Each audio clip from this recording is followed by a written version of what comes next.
Thank you for joining us. Thank you for braving the weather.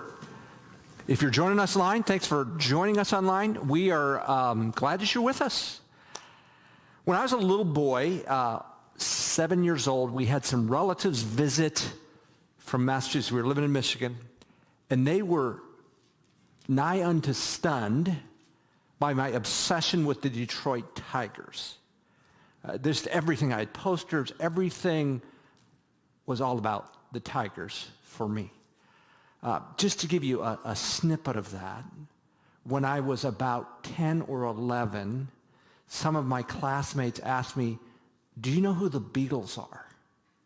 I have no idea who the Beatles are. They, no way. Like, you've got to know who John Wayne is. Nope, don't know who John Wayne is. But I can give you the earned run average of every pitcher on the Detroit Tigers pitching staff. Well, we went to see these relatives 8 years later. I was almost 16. I was going into my junior year. And the question they had was, do you still love the Tigers like you used to? And the answer was no. Over time, my fixation, my love for the Tigers had dissipated. That's how it goes a lot in life, doesn't it? We kind of run out. We kind of dissipate. But what John is going to suggest to us in our letter is our love for Christ should grow. It should continue. It should blossom. It should expand. Well, why is that? We're going to talk about that this morning. So if you got a Bible, if you can open it to 1 John 1 through 4. We're going to look at these 4 verses and ask this question, why? Why should we have a growing love for Jesus? Now, as you're turning there, let me give you a little background. We're going to spend 12 Sundays in 1 John, and then we'll pick up 2nd and 3rd John also.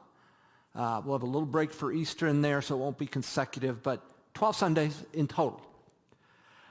John writes between 70 and 90 A.D., probably 50 or so years after Christ's death and resurrection and ascension. He writes from Ephesus, which is in modern-day Turkey.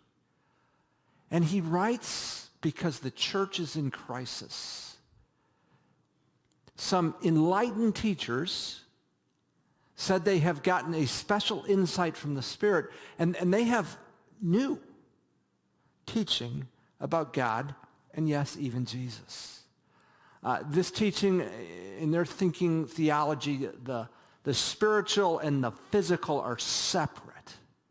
So that one doesn't affect the other. So they claim to be sinless because spiritually they're pure, though in the physical life, maybe not, but that doesn't matter to them. What's of significance is they flat out deny the incarnation of Jesus. The idea that the eternal God became a human being, which is what we believed happened 2,000 years ago at Christmas, that God took on human flesh, which is a core principle of our faith. It is a foundational principle. They deny that. And so John is confronting that teaching right now. He is writing from a distance, and the church he shepherds is in crisis. Well, you say, Andy, well, that's kind of well and good. Thanks for the download, but what does that matter? What matters is, in principle, what went on there 2,000 or so years ago is still going on today.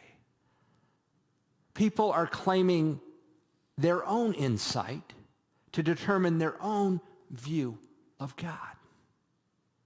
When I worked campus ministry, I would meet with college students, and they say, I take a little bit of the Bible, and I take a little bit of Buddhism, and I throw in a dash of the Book of Mormon, and I form my own view of God. Well, in reality, then, you're your own God. You decide out here who or what God is, and then you go and you look for things that support your and you develop your own concept of God. And what's at issue here is what forms our understanding of God. We believe the Bible is divinely inspired. Jesus and the Spirit of God so moved in people that they wrote under his authority. And that's where we get our understanding of God. And people say, that's kind of out there that you trust the book. Okay, let's set that aside for a minute. Then the question I have for people is, where do you get your understanding of God? How is that you understand and you gain knowledge of God? If it's not the Bible, then where? And I'd suggest, if it's not, then one way or another, we are our own God. And so what John is dealing with in principle is relevant today. Because we still have people who say, I've got my own idea about God. Well, what that's caused in the church that John is shepherding from a distance is a whole bunch of strife and tension. Because there are people who are leaving, following these false teachers. John, we'll get into it in 1 John 2. He will say, they left because they never were really among us. But it's created confusion. These people for a time gave all the evidence, all the outward trappings of someone who's following Jesus, but now they're gone after a different God. And that's caused tension, and it's caused division in the church. And what about, and who's this and that? And John is writing to say, there are two indicators of a genuine faith, and we see them here. One is love, and it's love for our brethren. And the second is light. We live in such a way that we reflect the glory of God. And, I think those two are relevant today. More than ever, we need to reflect Jesus in a world that's hurting. But perhaps the bigger one is this commitment to love. Boy, that I have never seen a time, a year, where the church seems to have been divided over outside issues, whether it's what do you do about the pandemic, or what about the election, or what about the protests that are going on. And does this commitment to love our brothers and sisters trump all of that? Or are we going to be? So John's message today has application for us. And so he starts in verse 1, and actually the first 3.5 verses are one long sentence. So let's try and take that apart. It says right at the start, what was from the beginning. Now this is going to be a very creative and somewhat cryptic, ambiguous opening, because he's going to talk about what. But he's not going to identify what until verse 3. So we're going to find some things about what. What was from the beginning. So whatever what is eternal. From the beginning. John he writes a gospel where he talks about the beginning, and that takes us back to Genesis. So whatever this what is eternal. From the beginning. But then this eternal what, John says some things about it. What we have heard, whatever what is, we've heard what. And we have seen what we have seen with our own eyes. We've heard and we've seen what. And then he goes on to say, and we have looked what we have looked at. And so in one sense he's seen it, but looked at it, the kind of the indication there is we contemplated what. Again, ambiguous. Haven't identified what, but talking about what.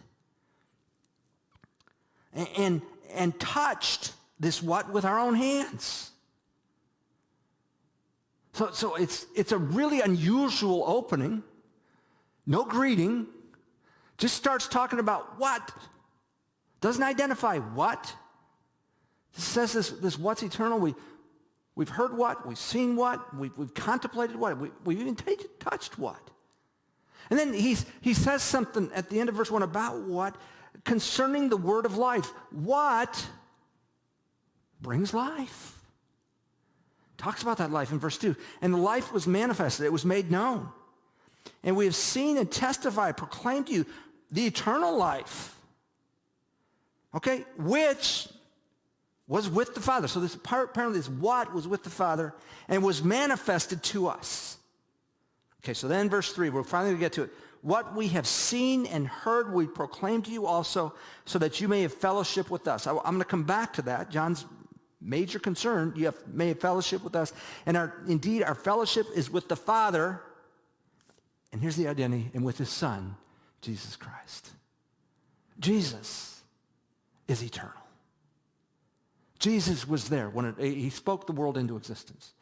John and his friends, they saw and they heard and they contemplated and they touched Jesus, the eternal Son of God.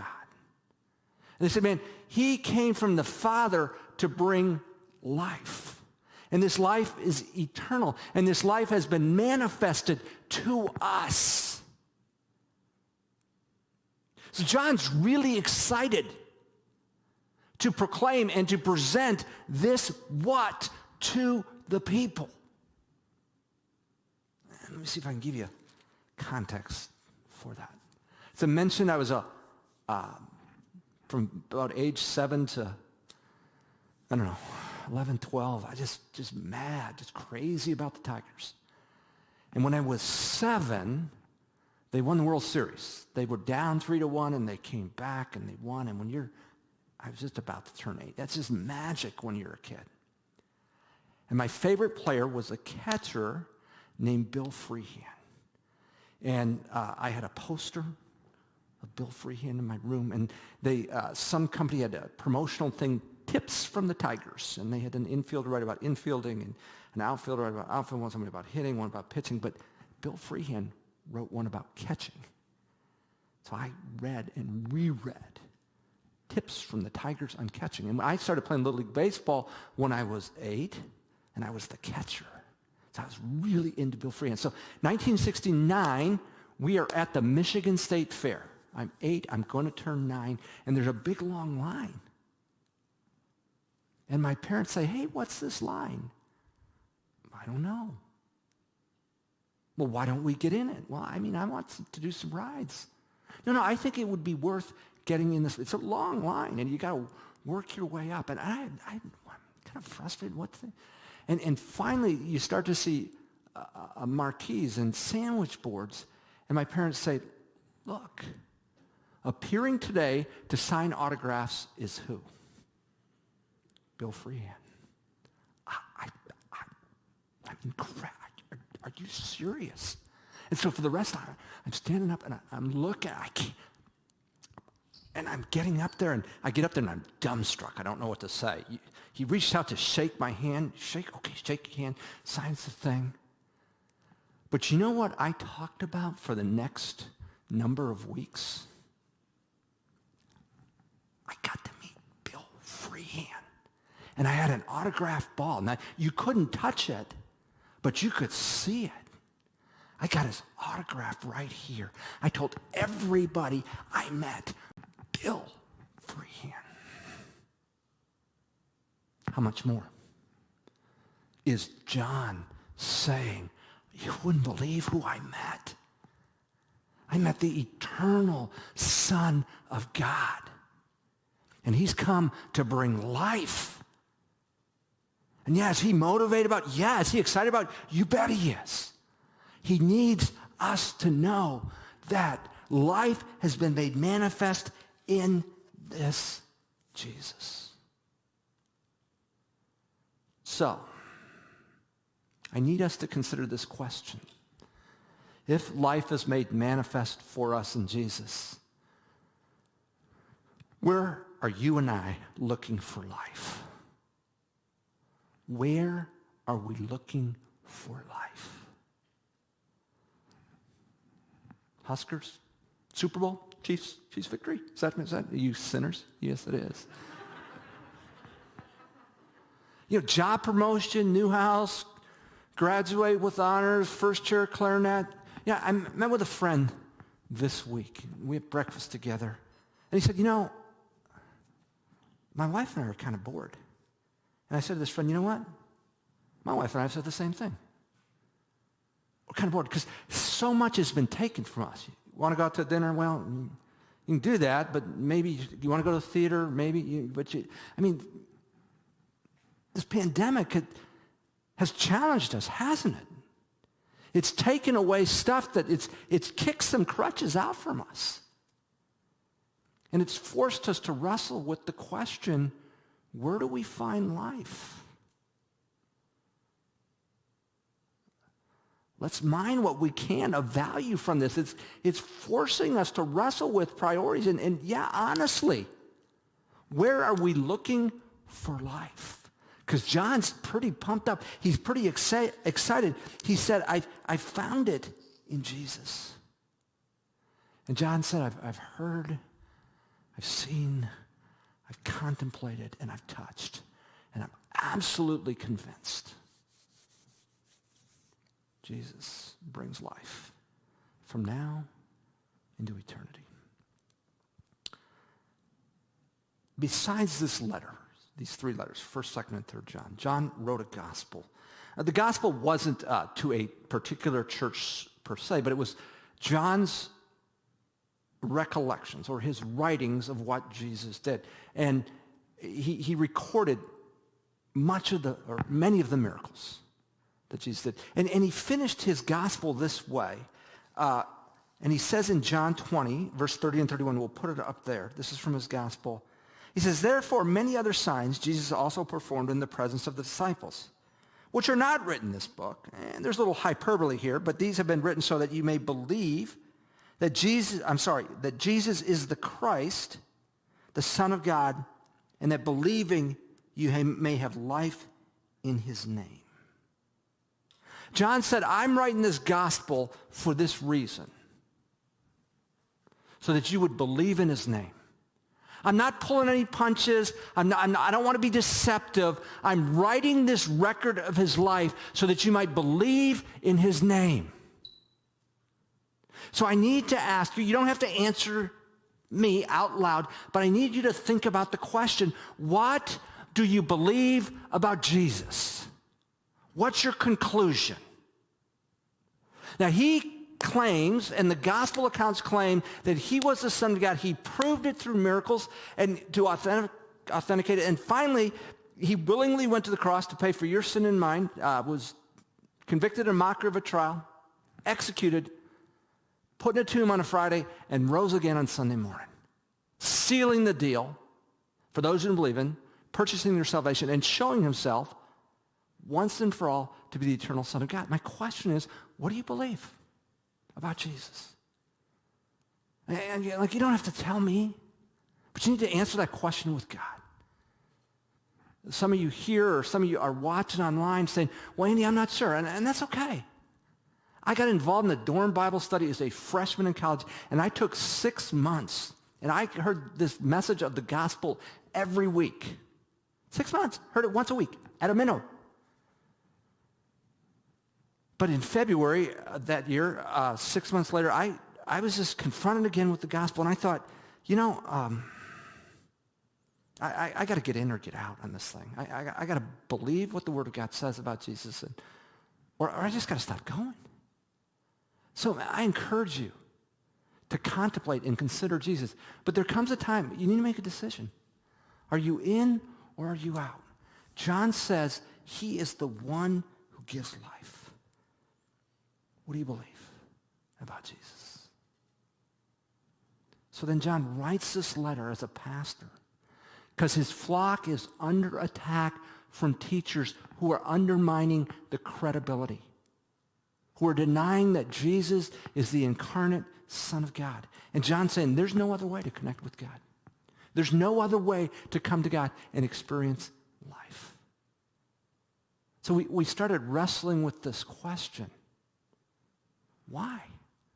Why should we have a growing relationship, a growing love for Jesus? Here's why. Jesus is our only means of connecting with God. Jesus is our only means of connecting with God. You want to be connected with your Creator. Jesus is the only way. And as you grow in your understanding and knowledge of God, it naturally follows that you fall more in love with Jesus. Now, as John has proclaimed this, in verse 3, he says, we proclaim this to you also for this reason, so that you may have fellowship with us. And then he says, and our fellowship is with the Father and the Son. Interesting to me that first things he says is, I'm proclaiming to this so that we might have fellowship. See, we, over the last few weeks, have talked about these growth studies, and we've invited you to connect with others over this. See, connecting with God and connecting with others, they're linked. In John's mind, you wouldn't connect with God without connecting with others. It's a part of our faith experience. The people of God, we're connected with God. Of course, we are connected with others. I encourage you, as one way, to find a way to connect with people using these. You can do Zoom, you can meet in a coffee shop, you can do it. But John says, I'm interested in connecting with you. And together, we're going to connect with God. And, our things have changed a little bit because of last year, but that doesn't mean the priority of connecting with people stops. And I realize there's different levels of comfort, but we need to find a way to be doing that, connecting with others. So my first level of people in my life is my family. And I've got a wife and two sons. One's going to school here, and then one's in Wayne. And I would say my next level of people that I'd kind of do life with is the staff team. And I'm part of a staff team of 6. So until last March, the 6 of us, if you would go back there, there's an office, and the 6 of us would be crammed into this little space. There'd be 3 of us sitting on this couch. Boom, boom, boom, right together. And it's kind of, that's how we did it. And then about March 1st or so, this thing started coming up, and we thought, boy, the pandemic's a deal. But that didn't mean we stopped connecting. Now what we do is we get 6 of these round tables out here in this cafeteria. I guess we got 5 because we got 5 family units, and we all sit at a table 6 feet apart. You don't stop connecting. You just find another way to do it. Because John says connection with others is the lifeblood of our faith. And he said, we're proclaiming this Jesus to you, and you and I have the responsibility to proclaim it with others. Now, I think in our culture, that means taking a listening posture, a learning posture. What can we find out? Where are people at? And then kind of share our story and bring Jesus to bear on our story and theirs. Years ago, I was in the process of raising my financial support as a missionary, and I was in the beginning stages. And I was living with a guy I'd known at Texas A&M. We were in Dallas, and he had a roommate that I just met. And one night, this roommate could see that I was down, and I was just discouraged in the process. And he began to ask questions, and he began to gently kind of probe. And he said, Andy, did you know I did this too? I was a supportive missionary for 15 years with actually the same mission organization. I said, no, I didn't. And he said, could I share some of the stuff I learned? Well, absolutely. And we sat at the kitchen table that night, and he just kind of leafed through the Bible, but in the context of hearing each other's stories. Could we be about proclaiming Jesus in a sensitive way, in a hearing way, in a listening posture? We're not trying to get something said. We're trying to get something heard. And what can we do that other people would hear the message of Jesus? So then in verse 4, John says, these things we write so that our joy may be made complete. I saw a definition of joy. It's a satisfaction of the soul. It's a certainty that things are headed in a God-centered, God-honoring direction. It's not all there. It's not all perfect right now. But there's a certainty, a satisfaction that things are going to work out ultimately. If not immediately, ultimately. So after I graduated from seminary, my wife and I went to language school, and we lived with a Costa Rican family. And I remember part of our experience was 3 days a week we'd do a route, and we'd memorize a text, and we'd go to shops, and I went to a pharmacist, and there's 10 people I went to, and I would say my little text, and they'd answer me back. And honestly, for the first 6 weeks, I understood nothing. But I remember about week 6, I started to pick up words, and I started to pick up phrases. Now, understand, there was about 80% that I was not understanding and 20% that I was. But I walked away that day with a joy. Why? Because it was all in place? Because I was understanding it perfectly? No, not even close. But there was a sense of, I'm getting this. It's going to be a while. There's going to be a lot of hard work. There's going to be a lot of things I don't understand. There's going to be a lot of days of frustration, but it's taken hold, and I'm getting it. And I think John has a joy because he's seen Jesus taking hold. Is it where he wants to be? No, he's got a church in dissension. He's being attacked. The very tenets of the faith are being attacked. But there's a certainty that Jesus has taken hold, and it's going to continue. And we're looking at this 2,000 years later. And whatever those false teachers did, they didn't stop the work of Jesus, because we're still talking about it. You know what? If Jesus takes another 2,000 years to come back, they're still going to be talking about it in 2,000 years. There's a certainty, a satisfaction of the soul. And John's talking about that we would be people of joy. I'm asking, what brings you joy? What brings you satisfaction in your soul? Is it the certainty that though it's not perfect, though this world is flawed, though there's a long way to go, though there may be some suffering, though there may be some anguish, Jesus has taken hold, and there's no one going back? John says, I have great joy because of Jesus. I don't know why I get pulled into these little videos on Facebook, but they showed this man in a den with a 1,500-pound koala bear. And I thought, this is a bad idea.